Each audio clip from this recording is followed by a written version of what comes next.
اور فلسطین تو سلامت بھی ہے، اور لوگوں کا حال یہ ہوگا کہ چوہے کے سوراخوں میں چھپیں گے، اور ان کو کھینچ کھینچ کر کے پھانسی کے بولو پھندے میں لٹکایا جائے گا۔ وہ وقت آئے گا اس لیے کہ اللہ کا عذاب ظالم پر بھی آتا ہے اور اس پر بھی آتا ہے جو ظالم کے ظلم کا تماشا دیکھتے رہے، ظلم کو روکا نہیں۔ زور سے بولو، ظلم کو روکا نہیں، جبکہ روکنے کی طاقت رکھتے تھے۔ ادھر دیکھیے، میں آپ کو حدیث سنانا چاہتا ہوں، قسم خدا اس حدیث کو سنیے، کلیجہ دہل جائے گا۔ نبی نے 1400 برس پہلے جیسے جیسے کہا تھا آج ویسے ویسے ہو رہا ہے۔ اجازت ہے تو میں حدیث سناؤں؟ سارا مجمع بابو لوگ ہاتھ اٹھا کر بولو سبحان اللہ، اور زور سے بول دو سبحان اللہ، اور زور سے بولو سبحان اللہ۔ ماشاءاللہ، غور سے سنو، مشکات شریف، زور سے بولو مشکات شریف، جلد اول، مشکات شریف جلد اول، باب الاعتصام، صفحہ نمبر 30 کی حدیث سنو۔ عن عبداللہ ابن عمر رضی اللہ تعالی عنہ قال قال رسول اللہ صلی اللہ تعالی علیہ وسلم لَيَأْتِيَنَّ عَلَىٰ أُمَّتِي كَمَا أَتَىٰ عَلَىٰ بَنِي إِسْرَائِيلَ حَسْبَ النَّعْلِ بِالنَّعْلِ حَتَّىٰ إِنْ كَانَ مِنْهُمْ مَنْ أَتَىٰ أُمَّهُ عَلَانِيَةً لَكَانَ فِي أُمَّتِي مَن يَصْنَعُ ذَلِكَ وَإِنَّ بَنِي إِسْرَائِيلَ تَفَرَّقَتْ عَلَىٰ سنتين وسبعين ملة وتفترق أمتي على 73 ملة كلهم في النار إلا ملة واحدة قالوا من هي يا رسول الله فقال ما أنا عليه وأصحابي۔ زور سے بول دو سبحان اللہ، سبحان اللہ، سبحان اللہ، بے شک۔ نعرہ تکبیر، نعرہ رسالت، علامہ غلام ربانی صاحب قبلہ، نعرہ تکبیر، نعرہ رسالت۔ اجازت ہے؟ زور سے بولیے اجازت ہے؟ میں نے بہت شاندار حدیث سنائی، ادھر دیکھیے، بہت شاندار، کلیجہ ہل جائے گا۔ مطلب سنیے، نبی نے ارشاد فرمایا، آقا نے ارشاد فرمایا، میری امت پر وہ زمانہ ضرور آئے گا، میری امت پر وہ زمانہ ضرور آئے گا، وہ وقت ضرور آئے گا، وہ دور ضرور آئے گا جیسا بنی اسرائیل پر آیا۔ جو حال بنی اسرائیل کا ہوا وہی حال میری امت کا ہوگا، جو کام بنی اسرائیل نے کیا وہی کام میری امت کے لوگ کریں گے۔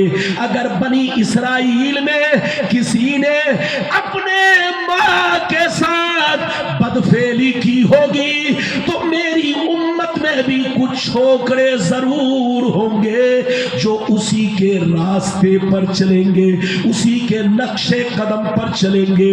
آگے سنیے، نبی فرماتے ہیں وہ لوگ 72 فرقوں میں بٹ گئے، میری امت کے لوگ ان سے دوستی کر کے 73 میں بٹ جائیں گے۔ ایک فرقہ جنتی، 72 جہنمی۔ یہ 72 جہنم میں اس لیے جائیں گے کہ اسی بنی اسرائیل کے 72 فرقوں سے ان کا کنیکشن ہوگا، ان کا تعلق ہوگا، ان کی دوستی ہوگی، ان کا رشتہ ہوگا۔ اور ایک فرقہ جنتی، صحابہ نے عرض کیا وہ کون سا فرقہ ہے؟ تو حدیث کا صحیح مطلب یہ ہے وہ فرقہ جنتی ہے کہ لاکھ آندیاں چلے، لاکھ طوفان آئے، لاکھ زمانہ کروٹ بدلے، لاکھ میزائل برسے، لاکھ بم برسے، لاکھ زمانہ رنگ بدلے، ایک فرقہ ہمیشہ میرے راستے پر، صحابی کے راستے پر قائم رہے گا۔ سبحان اللہ، سبحان اللہ، بہت خوب۔ کتنے لوگوں نے اس حدیث کو سن لیا؟ ہاتھ اٹھا کر بولو سبحان اللہ۔ سبحان۔ لگتا ہے آپ کو ہم سے زیادہ ٹھنڈی لگ رہی ہے، ارے بولو تقریر کرنے میں پسینہ آ رہا ہے، آ رہا ہے؟ ارے بولو بیٹھو، تقریر کرنے میں پسینہ آ رہا ہے، اب پسینہ میں یقینی بات ہے جب ہوا لگے گی تو ٹھنڈی تو لگے گی نا، تو بابو لوگ تھوڑا برداشت کرو، میری طرف دیکھو۔ نبی نے کیا فرمایا؟ پھر سے بولو۔ نبی نے فرمایا میری طرف دیکھیے، نبی نے فرمایا کہ میری امت پر وہ زمانہ ضرور آئے گا جیسا بنی اسرائیل پر آیا، جو حال بنی اسرائیل کا ہوا وہی حال میری امت کا ہوگا۔ بنی اسرائیل کون ہے آپ کو پتا ہے؟ اور زور سے بولو، پتا ہے؟ جتنے عیسائی ہیں یہ سب بنی اسرائیل سے ہے۔ زور سے بولو، جتنے عیسائی ہیں یہ سب بنی اسرائیل سے ہے، جتنے یہودی ہیں سب بنی اسرائیل سے ہے۔ اور نبی نے فرمایا کہ میری امت پر وہ زمانہ ضرور آئے گا جیسا بنی اسرائیل پر آیا، جو کام ان لوگوں نے کیا وہی کام میری امت کے لوگ کریں گے، جو حال ان کا ہوا وہی حال میری امت کا ہوگا۔ اگر اس میں کسی نے ماں کے ساتھ بدفعلی کی ہوگی تو میری امت میں بھی کچھ چھوکرے ہوں گے جو اسی کے راستے پر چلیں گے۔ وہ لوگ 72 فرقوں میں بٹ گئے، لیکن میری امت کے لوگ ان سے دوستی کر کے 73 میں بٹیں گے، ایک جنتی 72 جہنمی۔ یا 72 جہنم میں اس لیے جائیں گے کہ نام تو عبداللہ ہوگا، نام تو سلمان ہوگا، نام تو محمد ہوگا، لیکن تار ان لوگوں سے جڑا ہوگا، دوستی ان لوگوں سے ہوگی۔ آپ نے دیکھا پورا غزہ برباد ہو گیا، فلسطین برباد ہو گیا، لیکن سب تماشائی بن کر دیکھتے رہے۔ ارے بولو، سب تماشائی بن کر دیکھتے رہے۔ ٹرمپ، مسٹر ٹرمپ، بولو امریکہ کے راشٹرپتی پہنچے تو بولو سعودیہ کے بادشاہ نے 300 کروڑ کا پلین گفٹ کیا، گفٹ میں پیش کیا۔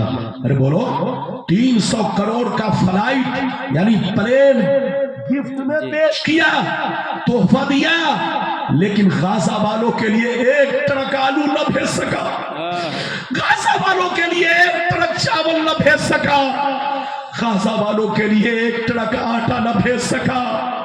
غزہ کے مرتے ہوئے مسلمان اپنی چیخ دنیا والوں کو سناتے رہے، لیکن یہ لوگ اپنا تماشائی بن کر دیکھتے رہے۔ آج پھر دوسرا حال دیکھیے سوڈان کا۔ سوڈان کے بچے بلک رہے ہیں، 50-60 ہزار سے زیادہ مسلمان قتل کر دیے گئے، صرف کس لیے کہ وہاں کی سرزمین میں سونا بہت ہے۔ وہاں کی سرزمین، بولو، وہاں کی سرزمین سونے سے لالہزار بن چکی ہے۔ وہاں کی سرزمین سونے کا، وہاں کی سرزمین سونا اگل رہی ہے۔ اس سونے کی لالچ میں بولو یہ نام کے مسلمانوں نے سوڈان کے بچوں کا کھلے عام قتل کیا، عورتوں کا قتل کیا، 50-60 ہزار سے زیادہ مسلمانوں کو موت کے گھاٹ اتار دیا۔ یہ مسلمان نہیں تھے، یہ سب یہودی کی اولاد تھے جنہوں نے سوڈان والوں پر ظلم کیا ہے۔ یہ سوڈان پر ظلم کرنے والا کوئی مسلمان نہیں تھا، شکل تو مسلمان، لیکن ان کی رگوں میں جو خون تھا وہ یہودیت کا خون تھا، عیسائیت کا خون تھا۔